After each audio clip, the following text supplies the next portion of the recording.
Militias are rising up as leftist rioters begin destroying themselves. In this video, we're going to take a look at how the escalation in leftist violence is indeed causing them to self-implode, and in the process, how more and more Americans are lining up with those who want to restore law and order, and this is all guaranteeing the collapse of the far left. You are not going to want to miss this. Greetings.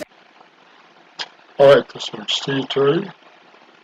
Everyone, patriots all across the globe.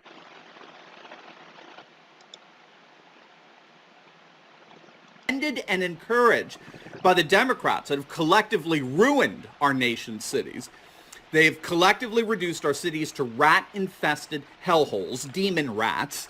That civil unrest is escalating at a rapid pace, but not in the way that leftist Democrats and their cheerleaders in the mainstream Marxist media were hoping for. First and foremost, we are, of course, seeing a very real escalation going on in Portland. But unfortunately for leftist liberals, when all is said and done, Portland and the leftist movement there is imploding, okay? It's not just the escalating violence among rabid leftists in the city. That's going on, of course, but it's how leftist activists are beginning to destroy themselves. Now, we did a video just the other day, last week.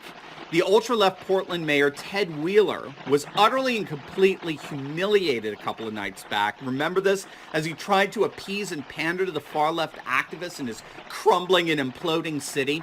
He thought it'd be actually a good idea to march down with a bunch of Marxist, protesters and demonstrators who quickly turned on him, giving him a list of their non-negotiable demands, which included the need to defund the police department by 50%, freeing all protesters from jail, the removal of all federal agents who've been deployed by the Trump White House to begin these mass arrests that are striking terror in the hearts of these ultra-leftist agitators and rioters. And on top of it all, these leftists demanded that this feckless and cowardly left-wing mayor resign. And add insult to injury, this is just beautiful. While they were meeting outside the federal courthouse, the mayor was getting booed and heckled amidst all the demands for him to resign immediately. To add insult, to pour salt on the wound, the police, sensing a full-blown riot developing, they launched tear gas into the crowd in an effort to disperse them, and in the process, this leftist mayor ended up getting tear gas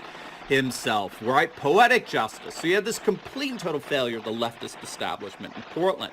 And then, of course, you have the feds cracking down on all the rioters and leftist thugs that are out there. Now, I'm sure you all know that the Trump administration, together with the Justice Department, has launched what they're calling Operation Legend, which involves sending in federal agents, U.S. Marshals, and the like to restore law and order in these Democrat-ruined cities.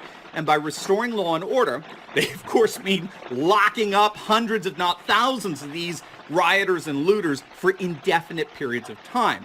It's being reported that federal law enforcement officers are using unmarked vehicles to basically drive up to protest suspects and rioters in the city, detain them, and then basically drive off. This is according to the Oregon Public Broadcasting System. It's actually further being reported that men in green military fatigues are patrolling around the city and making mass arrests, which is indeed striking terror among all of the rioters there. And it's happening just over the weekend. Nearly 20 rioters were charged with federal crimes and are facing serious prison time as a result of Trump's crackdown.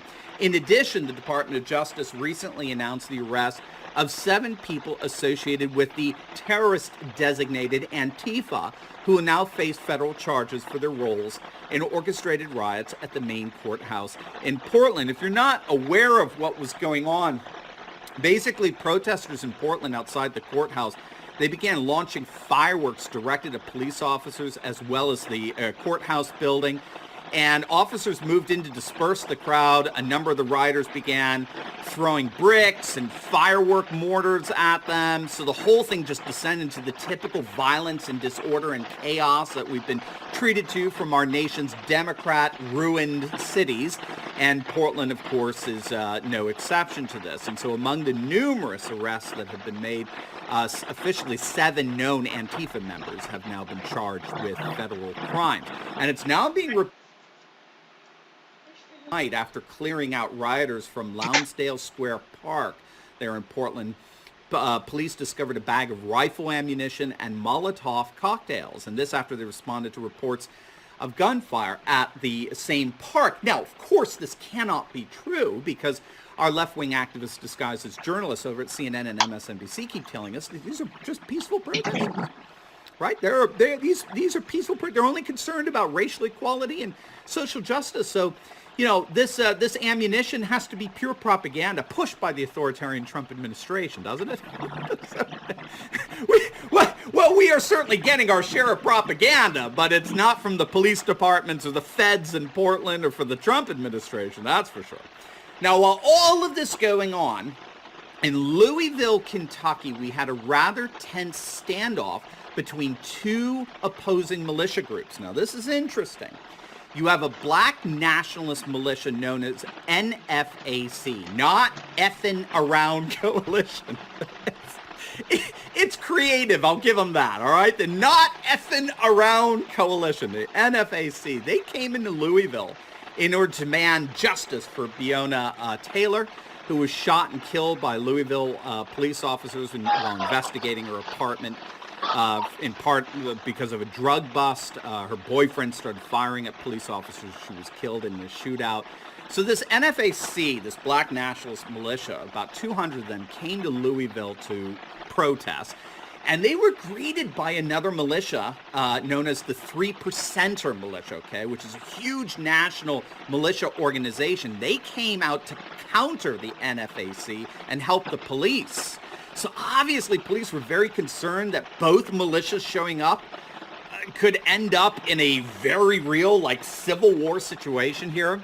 Now, things didn't work out too well for the black nationalists. Earlier in the day, one of their members' weapons went off, and he ended up shooting 3 of their own. Now, thankfully, nobody was, had any life-threatening injuries, but things aren't starting off too well when one of your own starts shooting your own. So, and then when they did march into the Louisville City Center with both the 3%ers and the police standing guard there together, their leader just got up and ranted and gave some platitudes about social justice, and then they just basically left the NFAC there. So there was really nothing for them to do.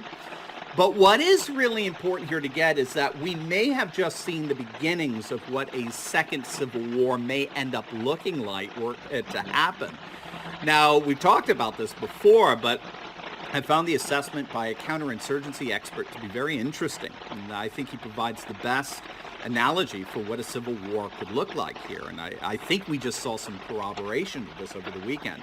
Dr. David Kilchin, he wrote an interesting piece which argued that if a civil war were to break out in the United States, it would be highly unconventional and would most likely resemble the civil wars that ravaged the nation of Colombia between the years 1948 and 1958. Now, interestingly, that civil war also began with racial riots in Bogota over perceived social, racial inequalities.